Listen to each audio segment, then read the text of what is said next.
This is 5 on your side at 5. Focused on you. We start tonight with the storm alert. Our Weather First team is tracking storms over the next few hours. Thanks so much for joining us. I'm Kelly Jackson. And I'm Mike Bush. The main threat this evening is large hail, so let's get right over to Chief Meteorologist Scott Connell. Scott. And we've seen that hail across Jefferson County so far, especially southern portions of Jefferson County, now spreading across the Mississippi River and heading into Monroe County, Illinois. These storms pretty active for us this afternoon.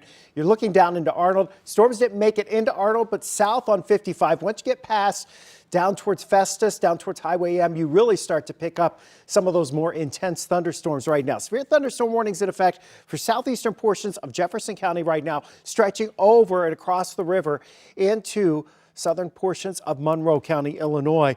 The area, especially close to Fultz here, is where we're seeing or going to be seeing some of the largest hail. Really, right along Bluff Road, it'll be there in about the next 5 minutes or so. And we may be talking hail up to the size of hen eggs with this as the storm continues to push off to the east. A few more thunderstorms are back to the west, too. We'll continue to monitor these storms. There's going to be more of development stretching all the way back into central portions of Missouri, and a lot of it's going to slide towards St. Louis before all is said and done. Right now, the rest of the storms that are in Jefferson County and into Franklin County are not severe, but bringing some badly needed rain. Gail shared this photo with us on the 5 on Your Side Weather Watchers Facebook group from Hillsboro, Missouri, where they saw a bit of hail just in the last few minutes. Severe thunderstorm watch in effect for most of the area, including all of the St. Louis metro area. That runs until 11 o'clock tonight. We'll be back as we continue to track these storms again. The main threat is from large hail, so try to get that car inside or under some kind of covering. That's what we're going to have to deal with these storms tonight, Mike. And Scott, let's take a look live from our Weather First storm tracker. This is southbound Interstate 55 heading towards Jefferson County. As you can see, it's very dry right now, but those storms will continue to develop throughout the night, and Scott will stay on top of it for you. You can always get your Weather First forecast sent to your phone. Just text the word weather to 314-425-5355. Tonight, police are searching for the person who stabbed a North St. Louis County teenager to death. Investigators have now identified the victim as 14-year-old Justin Brooks.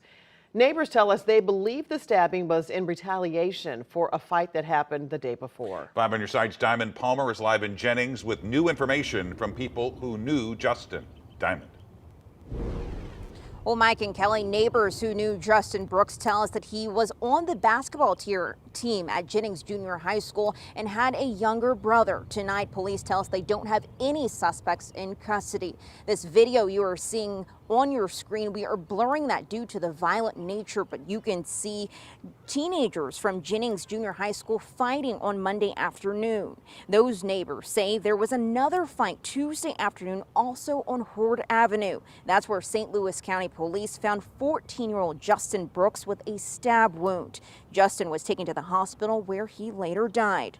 Those who knew Justin tell me he played on the basketball team. Today, community members also expressed their sadness and are calling for safer outlets for younger people to express disagreements. She feels scared to even go back to school because we don't know who did it.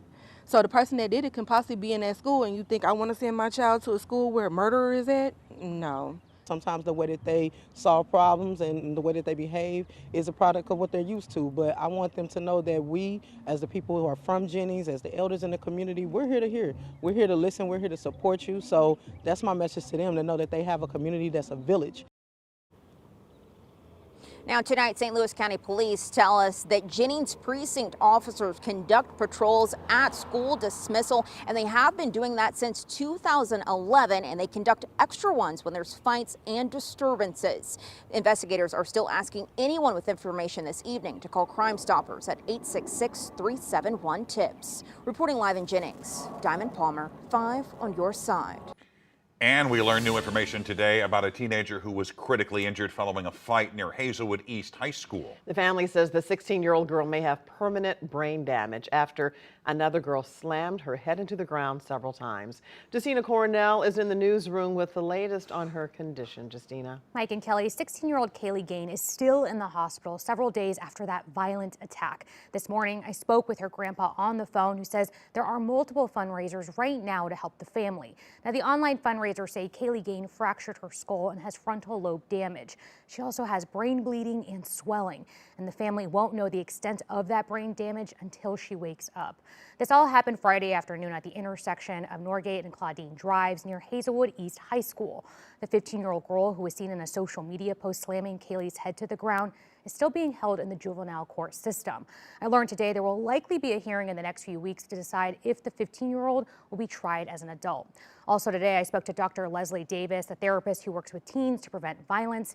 She believes the pandemic and social media have played a role in this disturbing trend. Bullying started to increase and violence in schools started to increase. And I think most of that is because they didn't have any connection. And so once they get into a place where they're forced to connect again, when there's conflict and they don't have the communication skills, then they engage in violence. So that seems to be a natural response to the way that they need to express how they're feeling. We have asked the school district for interviews every day this week, but each time they have declined. Meanwhile, we have links to the GoFundMe's on our website. You can head there, ksdk.com, and go to the section As Seen on TV if you'd like to donate. Tonight, a highly anticipated trial involving baby formula is in the hands of a Metro East jury. A Fairview Heights mother says the formula is to blame for the death of her premature son. The trial has lasted nearly 4 weeks, and the I-Team's Christine Byers has been following this story for weeks or for months. And once we get the information and once the verdict has been announced, we will let you know. Coming up, a potential ban on TikTok passes through the House. The argument for and against it. Spring savings here. Consumer Reports has the top items to buy this March.